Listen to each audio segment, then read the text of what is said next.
एका गावात एका विचाराचे लोक आहेत, जाऊ द्या. का एका कुटुंबात एका विचाराचे लोक आहेत, जाऊ द्या. बाप ज्या जातीचा आहे, बाप त्या जातीचा पोरगा आहे का? बापाला वाटतं माझ्या पोरानं कधीच कोणती पुडी खाऊ नये, पण बापाच्या समोर पोरग पुडी फाडतं, बापाच्याच पायार पिचकाऱ्या आण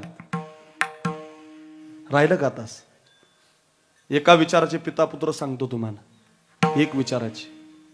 कबीर महाराज आणि कमाल महाराज. कबीराचा विचार आहे, वारकरी जेवले पाहिजे, तर कमाल म्हणतो प्राण गेला तरी चालेल, वारकरी जेव घालणार. त्याला एक विचार म्हणतात. नाशिक नावाचा जिल्हा आहे आपल्या पलीकडून, सिन्नर नावाचा तालुका आहे. सिन्नर तालुक्यामध्ये एक शिंदेवाडी श्रीरामपूर नावाचं गाव आहे. त्या शिंदेवाडी गावाला 29/10/2019 या दिवशी भाऊबीज होती आपल्या महाराष्ट्रात. आणि भाऊबीजेच्या दिवशी एक कीर्तन केलंय मी. त्या कीर्तनाला रोहिदास महाराज होते, ही सगळी मंडळी होती, नाशिककर मंडळी. ऐका, नितीन महाराज सुद्धा होते. ते कीर्तन युट्यूबला आहे, अक्रूर महाराज साखरे असं नाव टाकलं तुम्हाला ऐकायला मिळेल. 2 महिन्यामध्ये ते कीर्तन 11 लाख लोकांनी पाहिलं. ते कीर्तन ऐका, एका अपंग हाताच्या बापानं घेतलं होतं. माझ इथून हात नाही त्या बापाला, जरा लक्ष देऊन ऐका. हे एका विचाराचे पिता पुत्र सांगतो. इथून हात तुटलेला आहे बाबा त्या बापाचा. असा अपंग हाताचा बाप मला तारीख द्यायला आला. मी ज्यावेळेला डायरीमध्ये तारीख लिहित होतो तर मी सहज विचारलं, बाबा कशाचं कीर्तन आहे? तर तो बाप मला म्हटला, बाबा माझा पोरगा गेल्या वर्षी दिवाळीच्या सणाला भाऊबीजीच्या परेडला शहीद झाला आणि माझ्या मुलाचं वर्ष श्राद्ध आहे. मी डायरीमध्ये पेन ठेवला, मला फार वाईट वाटलं. आणि त्या बाबानं सांगायला मला सुरुवात केली की बाबा माझा पोरगा 5वीला असताना माझी बायको निघून गेली, पण बाबा मी दुसरं लग्न नाही केलं. बाबा मी अपंग हातानं भाकरी केल्या, बाबा पोरगा घडवला. बाबा एवढं प्रेम असतं बरं का पोरांनो आपल्या बापाचं. आपलं खरंच सांग, बाप लई प्रेम करतो रे आपल्यावर, कष्टानं घडवतो रे आपल्याला. त्याला विसरू नका. त्याला जिवंतपणे रडू. गेल्यावर 10 लाख रुपये नाही घालू त्याच्यासाठी, गेल्यावर 5 लाख नका घालू त्याच्यासाठी. तो जिवंत असताना त्याचे डोळे पुसा. त्याला उठता येत नसेल तर हाताने उठवा, जेवता येत नसेल तर हाताने त्याला जेवू घाला. खरंच सांगतो रे, तुमच्या माय बापाची थुंकी पडत असेल ना, या 2 हाताने झेलून बघा. अरे गेल्यावर 50 लाख रुपये घालण्यापेक्षा जिवंतपणे जर तुमचे हे 2 हात जिवंत मायबापाला सांभाळत असतील ना, तर खरंच सांगतो या 2 हाताला या जगाच्या बाजारात कुणात पुढे पसरण्याची गरज नाही. एवढा पैसा मिळेल, जिवंतपणे सांभाळा. खरंच सांगतो रे, अपंग हाताच्या बापानं भाकरी केल्या. पोरगा 7वी 8वी 9वी 10वी पास केला, 12वी पास झाला पोरगा. आणि वाटलं त्या केशवला कुठपर्यंत आपल्या बापाच्या हाताच्या भाकरी आपण खायची. आता आपण लग्न केलं पाहिजे, आपल्या अपंग हाताच्या बापाचा संसार आपण चालवला पाहिजे. म्हणून त्या बापानं पोरानं परीक्षा द्यायला सुरुवात केली, अभ्यास करायला सुरुवात केली, व्यायाम करायला सुरुवात केली. 1.5 एकर जमीन होती, बापाला विकून टाकली त्यानं पोरासाठी. शिक्षणाला पैसे लावले. महाराज ही सत्य घटना आहे, ऐका रे. पोरगा शिकायला लागला. योगायोगानं भारत देशाच्या मिलिटरीच्या परीक्षेत पास झाला आणि देशाच्या मिलिटरीतून त्याला लेटर आलं, केशव गोसावी तुम्हाला भारतीय सैन्य दलामध्ये मराठा बटालियनमध्ये सैनिक म्हणून संधी मिळते, संधीचं सोनं करा. त्यानं लेटर वाचलं आणि घराच्या कोपऱ्यामध्ये जाऊन ढस ढसा रडायला लागला. एका विचाराचे पिता पुत्र सांगतोय, ऐका. ढस ढसा पोरगा रडत होता आणि अपंग हाताचा बाप घरात आला. पोरगा रडताना पाहिला आणि बापाने विचारलं, काय रे केशव काय झालं रडायला? बाबा सीमेवरनं पत्र आलंय.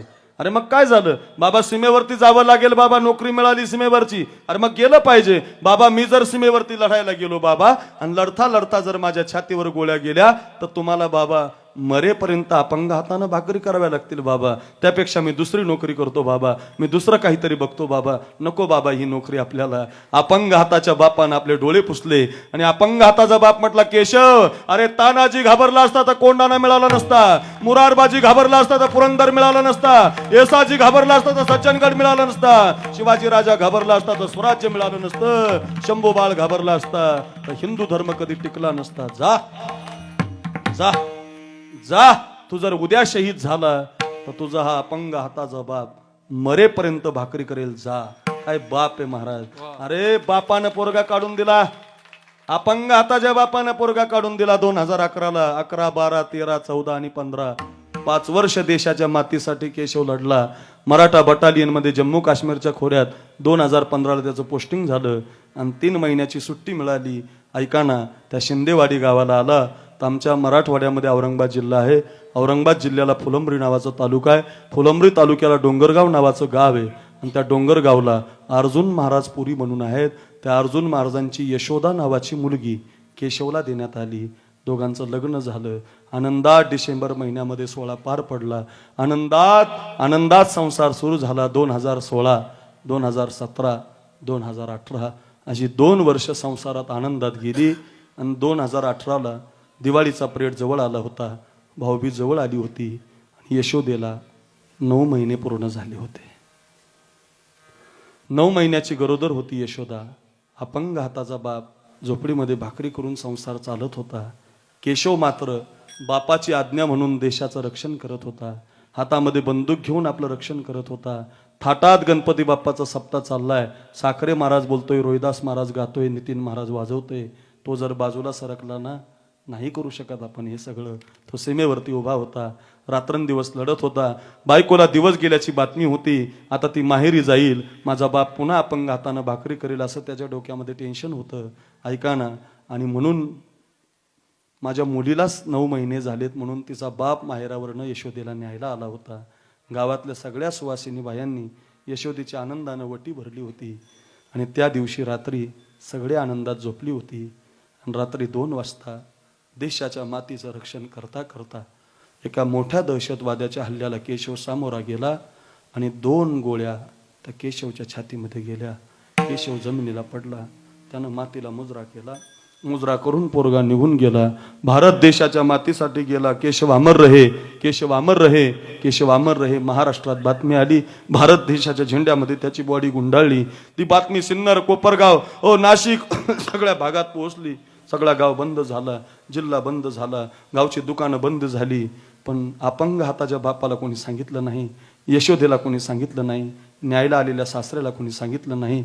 ऐका ना, आता गावामध्ये सकाळी 10, 5, 20 हजार समाज जमायला लागला. बापानं विचार केला, माझ्या गावात एवढी लोक कधी आली नव्हती, कशासाठी यायला लागली? नक्की काहीतरी घडलं, आतापर्यंत माहिती नव्हतं. आणि रात्री 9, 9:30च्या दरम्यान देशाच्या झेंड्यामध्ये गुंडाळून बापाची पोरगी गावाला आली, बॉडी गावाला आली. आणि बापानं आपल्या एकुलत्या 1 मुलाचा अंगावरला झेंडा सरकवला. आणि एकुलता 1 मुलगा मृत्यूच्या शय्येवरती पाहिला. आत्तापर्यंत बायको गेली होती, रडला नव्हता. अपंग हातानं भाकरी करताना रडला नव्हता. पोरगा पाहिला आणि धाड दिशी खाली कोसळला. हात आपटायचा, डोका आपटायचा, पाय आपटायचा. माहिती होतं त्याला की आता माझा पोरगा परत मला कधी दिसणार नाही. दुभंगली धरणी माता, फाटले आकाश ग, कधी भेटणार माझा बाळ सखा ग. पोरगा दिसणार नव्हता. बाप ढसढसा रडला. अरे 9 महिन्याची गरोदर यशोदा आपल्या नवऱ्याला पाहायला आली. आपला नवरा मृत्यूच्या शय्येवरती पाहिला, धाड दिशी कोसळली. अरे ऐका रे, 9 महिन्याची गरोदर होती, बेशुद्ध पडली. हॉस्पिटलमध्ये नेण्यात आलं तिला. 6 दिवसानं पोरगी शुद्धीवर आली. तर 6व्या दिवशी तिला मुलगी झाली. हातामध्ये पोरगी पडली. कपाळाचं कुंकू निघून गेलं. अपंग हाताचा सासरा पडला. कुंकू मात्र राहिलं नाही. फक्त 24 वर्षाची पोर आहे महाराज ती. ऐका ना, 2 एकरचा मंडप दिला होता. मस्तपैकी सगळे कलाकार बोलवले होते. आणि भाऊबीजेच्या दिवशी माझं कीर्तन तिनं ठेवलं होतं. भाऊबीज होते, देवानं मला बहीण दिली नव्हती. मला आनंद वाटला की माझं कीर्तन आज एका सैनिकाच्या, शहीदाच्या वर्षश्राद्धाचं आहे. म्हणून मी एक भारीतली साडी तिला घेऊन गेलो होतो. ज्यावेळेला कीर्तनाला गेलो, तिनं 2 लाखाचं स्मारक बांधलं हो नवऱ्याचं त्या यशोदेनं. अजून ती पोरगी माहेरी गेली नाही महाराज. अपंग हाताच्या सासऱ्याच्या भाकरी करते. ऐका रे, कपाळी कुंकू नाही तिच्या. 1 वर्षाची पोर आहे तिला. माझ्या जवळचे 25,000 रुपये दिले मी तिला. एक साडी दिली.